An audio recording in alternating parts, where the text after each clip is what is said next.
mean, generally a phone at some point, the battery is going to start getting worse.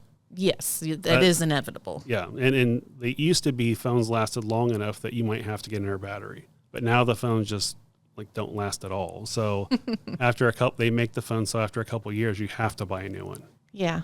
Because it's more money to go out and buy a battery than anything else. So I just say in general, just, even with laptops, every now and then, like every couple of months or whatever, let it go down to 0 and then charge it back up. And that should reset that counter in the battery so that way it'll charge up more.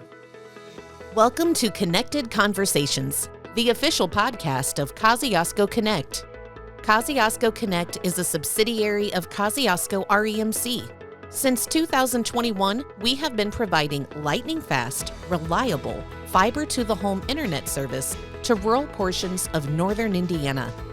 On Connected Conversations, we talk about fiber internet, technology, community, and how to navigate the digital world in which we live. I'm your host, Andrea Melton. Thank you for connecting with us today. Thank you so much for tuning in today to another episode of Connected Conversations. I'm Andrea, and today in the studio, I am so pleased to have Jonathon Bailey, who is a system administrator here at Kosciusko Connect and KREMC. Hi, John. How are you today? Oh, pretty good. And yourself? Pretty good. Thanks so much for coming in and talking with us. Sure. We're going to talk today in general about some device maintenance when we're talking about our computers, tablets, cell phones, and also dive into some cybersecurity concerns and tips. Jonathon, you are a system administrator here at our company. Can you tell us what exactly you do, what your role entails? The main thing I do is I support the infrastructure, whether that is the virtual infrastructure we have that hosts all of our servers, or anything else that's really needed within the company. I just kind of jump in and help out wherever too as well.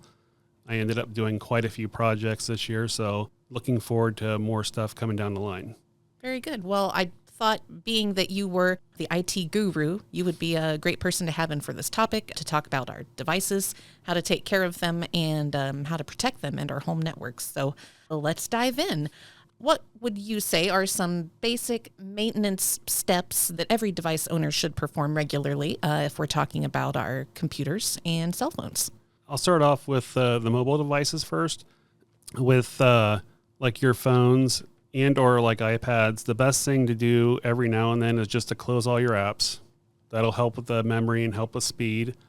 Making sure that you update them normally. That helps with fixes, and it helps with patches that protect us from online issues and make sure that the device runs accurately. Because sometimes like a little fix will make things break and you won't even notice it.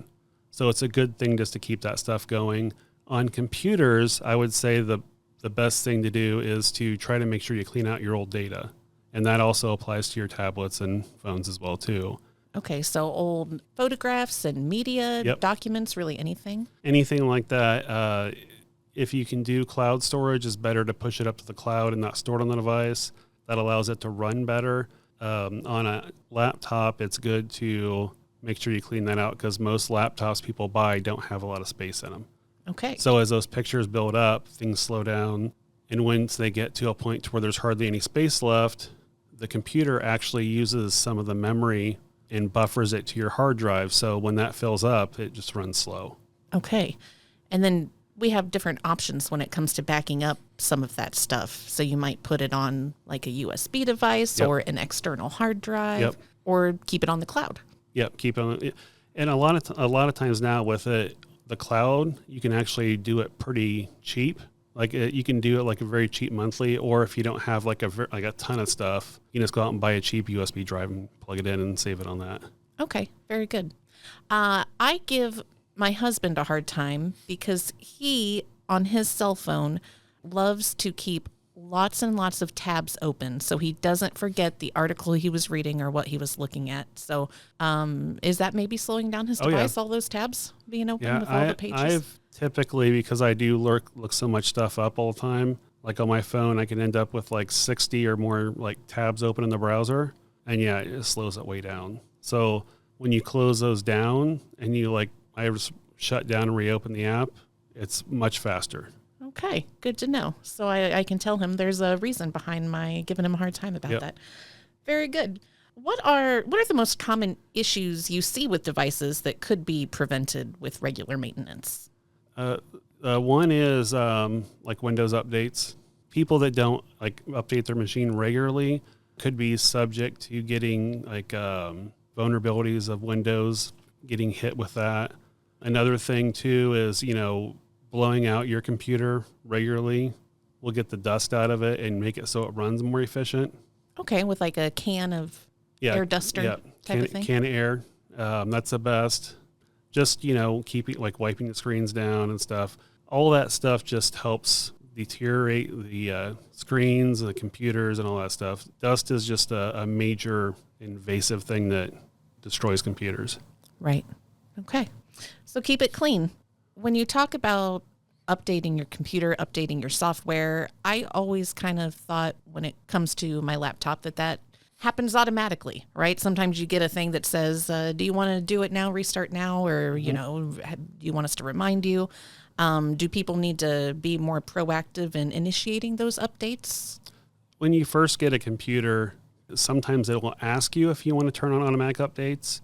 Sometimes people just say no and they move on, and then the computer stays stagnant where it's at because it doesn't keep getting updates.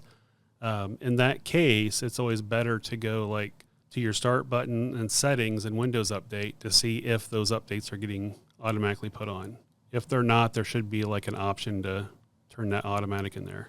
Okay. Somewhere I would say in the early 2000s, a friend gave me a tip. My computer was running slow, and she said, Andrea, you need to go defrag your computer. Run the defrag. That's what you need to be doing. Do we still need to be running the defrag on our computers? Only if you have a spinning disk. Oh, okay. And so the difference is like when computers first came out, they actually had platters inside. And they had these little arms that would actually read each one of those platters. Well, over time, the data would get kind of pulled apart in different places. So by running that defrag, it would put everything back into one spot for each of the files. Okay. And that a lot of times would take a long time to run. So people would have to do that like at the end of the day, at lunch, or wherever, and then it would speed up their computer quite a bit. I've actually seen some like at 10% fragmentation before. So 10% of the drive was fragmented, so every time it had to go find something, it had to search all over the disk to find that one file. Gotcha. Okay. So it's one of those things where on SSDs, it's not really such a big deal as much. Like I haven't hardly seen any fragmentation on any of the SSDs I've had. Okay. Very good. That makes sense why defragging was on my mind years ago, and it's not so much now. Yeah. Okay. What are your top tips for extending the lifespan of your device? We pay a lot of money for them. How do we make them last as long as we possibly can? Again, on laptops, it's, keeping them clean, blowing them out, making sure that you store them in a place if you don't have them like up sitting there all the time, like a laptop, that you keep it someplace that keeps it safe and without like issues. Okay. Not leaving them in a car when it's like super hot or super cold.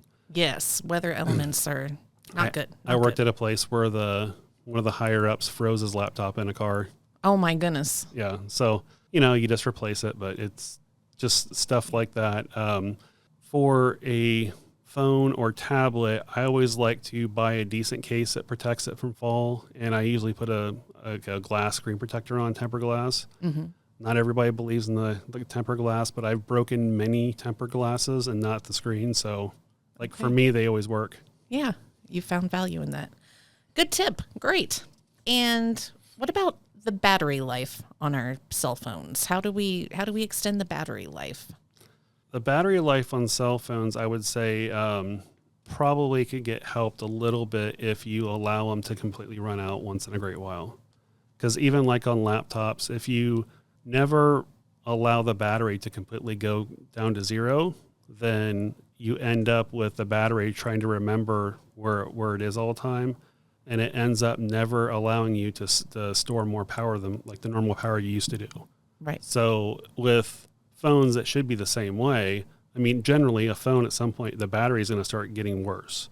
Yes, that is inevitable. Yeah, and they used to be phones lasted long enough that you might have to get another battery. But now the phones just like don't last at all. So they make the phone so after a couple of years you have to buy a new one. Yeah.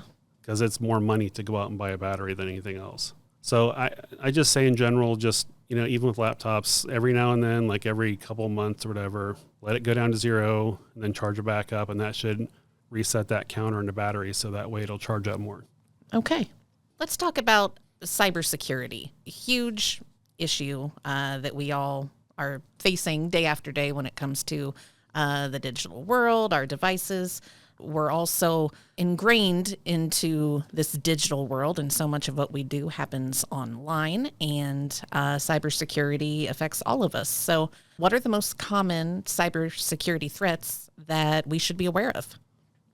The biggest one off the top of my head, it would be phishing, and whether that's someone calling you on the phone or sending you an email.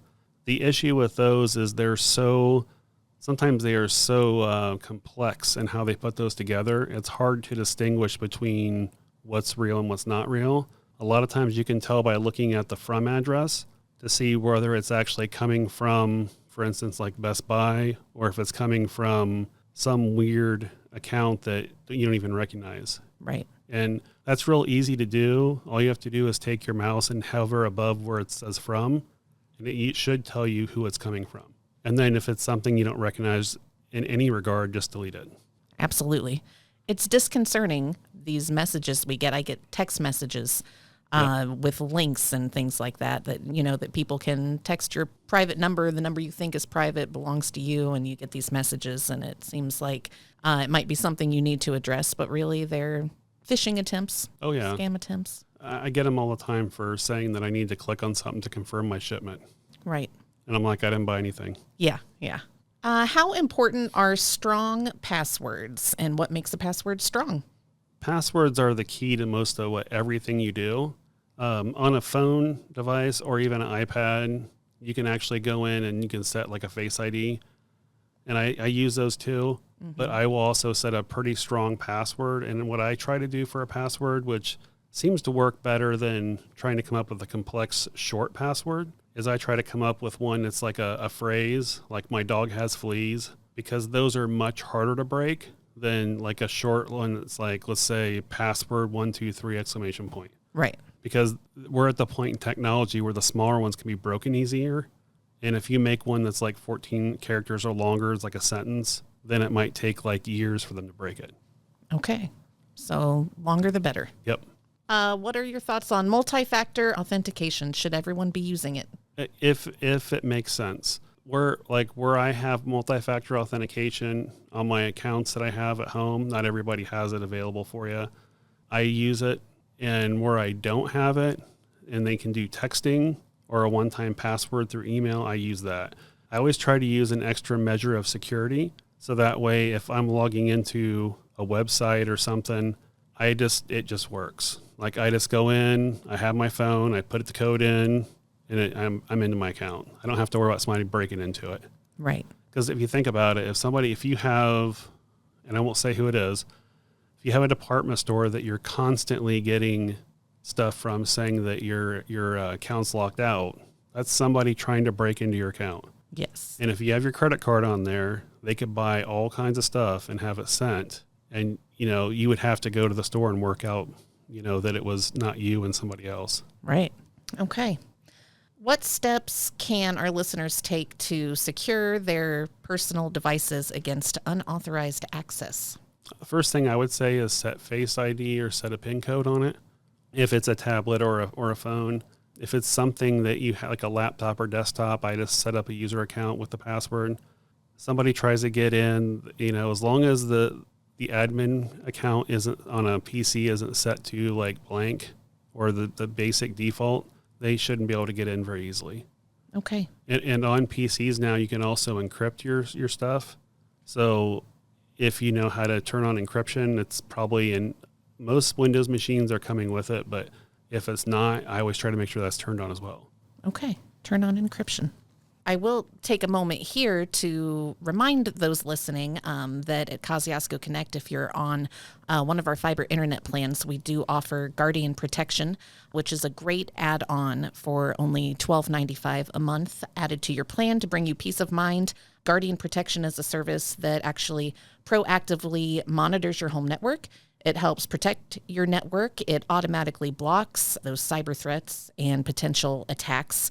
And it also gives you some great features when it comes to device prioritization, blocking inappropriate content if you have young kids in the home or visiting your house and that sort of thing. So it's a wonderful tool, Guardian Protection, and you can give our office a call if you're interested in learning more about that or adding Guardian to your plan.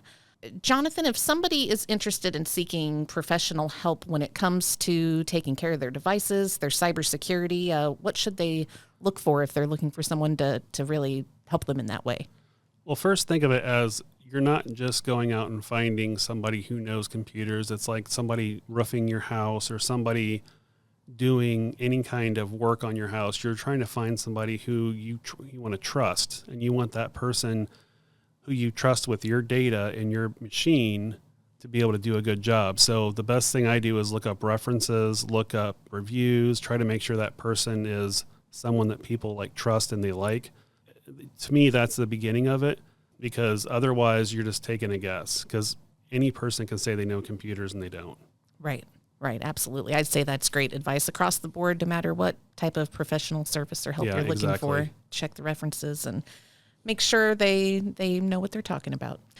Last thing, I guess one final piece of advice, something that you wish that everyone knew when it comes to device maintenance and cybersecurity. The biggest thing is when you get an email or someone calls you and they want to get in and look at your computer, and they push and they try to say that they're Social Security or, all the different lines that they use from like different scammers. If you're never sure, like if they want you to reset your password on some site you're using, I always go to the site and try to do it through there and not through wherever they tell you to go. And if you don't trust it, hang up, because it's probably a scam. Great advice. All right, Jonathan, thank you so much again for taking time out of your day to come and talk with us on Connected Conversations. We appreciate it, and I hope you have a great day. You too, thanks. You've been listening to Connected Conversations, the official podcast of Kosciusko Connect. From all of us at Kosciusko Connect, thank you for connecting with us today.